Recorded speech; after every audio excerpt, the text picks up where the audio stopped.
When I look back at my early wedding, there's a few mistakes that really shaped the way I work today. And honestly, I'm glad they happened, because they forced me to become a better filmmaker.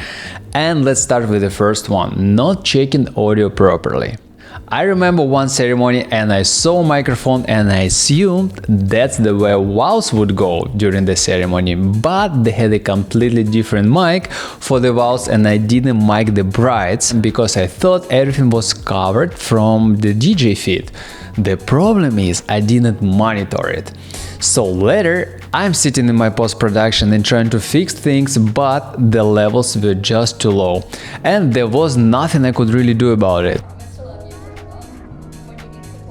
So now I always check audio during the ceremony. I talk to the DJ first, I understand the setup and I know exactly where the sound is coming from, because audio is really hard to fix later in the post-production. Of course, these days AI can help, but it's never the same as you record properly at the first place. Second mistake is moving at the same time as your second shooter. So this one is subtle, but it kills your edit, guys. And I'm talking about the ceremonies. You move, your second shooter moves, and for those few seconds no one is actually recording anything usable for the post-production. So now we are aware of each other, and when one person moves, the other holds the frame. And sometimes it's just an eye contact, and sometimes quick text message during the ceremony works perfectly. Just knowing you covered it makes a huge difference later in the post-production.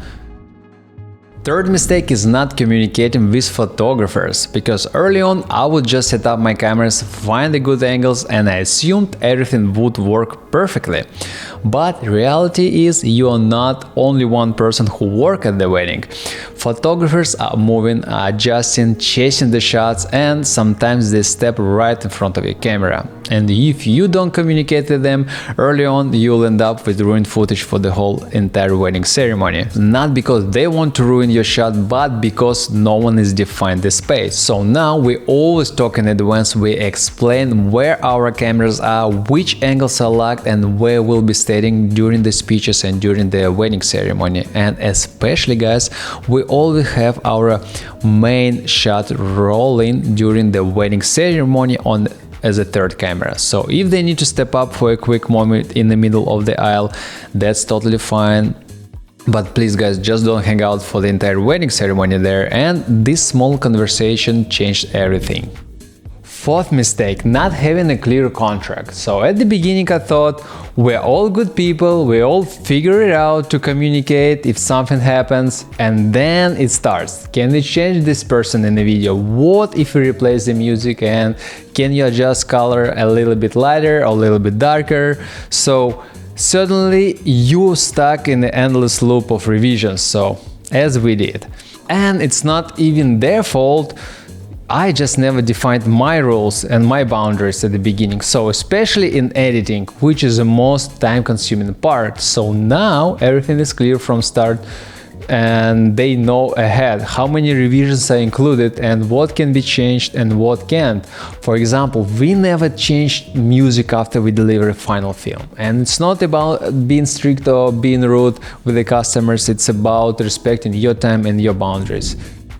Fifth mistake is not backing up your files properly. So this one is hard because we deliver the film, the client disappeared for months, and at some point we cleared the space on the external hard drives while we manage our files between the projects, and we did not back up it properly. So then 8 months later they came back, hey guys, we lost our video, can you resend it please? And we're like, yeah, sure, but we didn't have any files to share, like no final files and no even the project to work with, because we did not back up it properly. So I had to start everything from scratch, build all the videos for them from the beginning, and for their perspective the final product was not the same as the previous one. So this situation created so much unnecessary stress, so now everything is backed up properly on our free external hard drive as well as our online storage with final videos and final projects. And one more mistake I would love to share with you guys, because this one is really hard as well, and we filmed wedding out of town.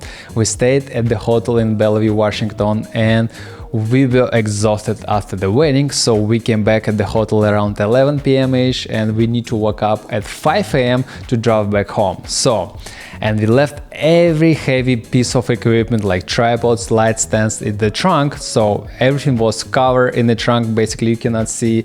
My car was tinted, and I assume I will be fine. So the next morning I opened the trunk and everything was completely gone, including our eyeglasses and minor stuff. So basically we lost around $2,000–3,000 of equipment, and police came. They asked the serial number of my tripods and another gear, but it didn't work. So we lost, and we lost it because we did this stupid mistake that we didn't want to carry our own stuff to the hotel. And yeah, now we obviously never leave our equipment in the car overnight. And honestly, if I look back at all of these mistakes together, they all come down to one thing. I assumed the audio was recording, I assumed the shots was covered, and I assumed my files was properly backed up as well as my gear in the safe place. But I didn't know it for sure, and that's the shift that changed everything. So you stop assuming, you start knowing when to check, when to confirm, and you take responsibilities of every part of the process, because this job is not about capturing beautiful footage on the video, it's also about being in control of what's going on in the environment you work and also behind the scene. And yes, it comes with experience, but my hope is by sharing these mistakes with you guys, you can skip these mistakes and save you some money as well as time, and of course you can grow much quicker and faster than I did. Thanks for watching, guys. I really appreciate your time, and if there is something specific you would like me to break down, please drop the comment below. I would love to hear from you, and I will see you in the next video. Cheers.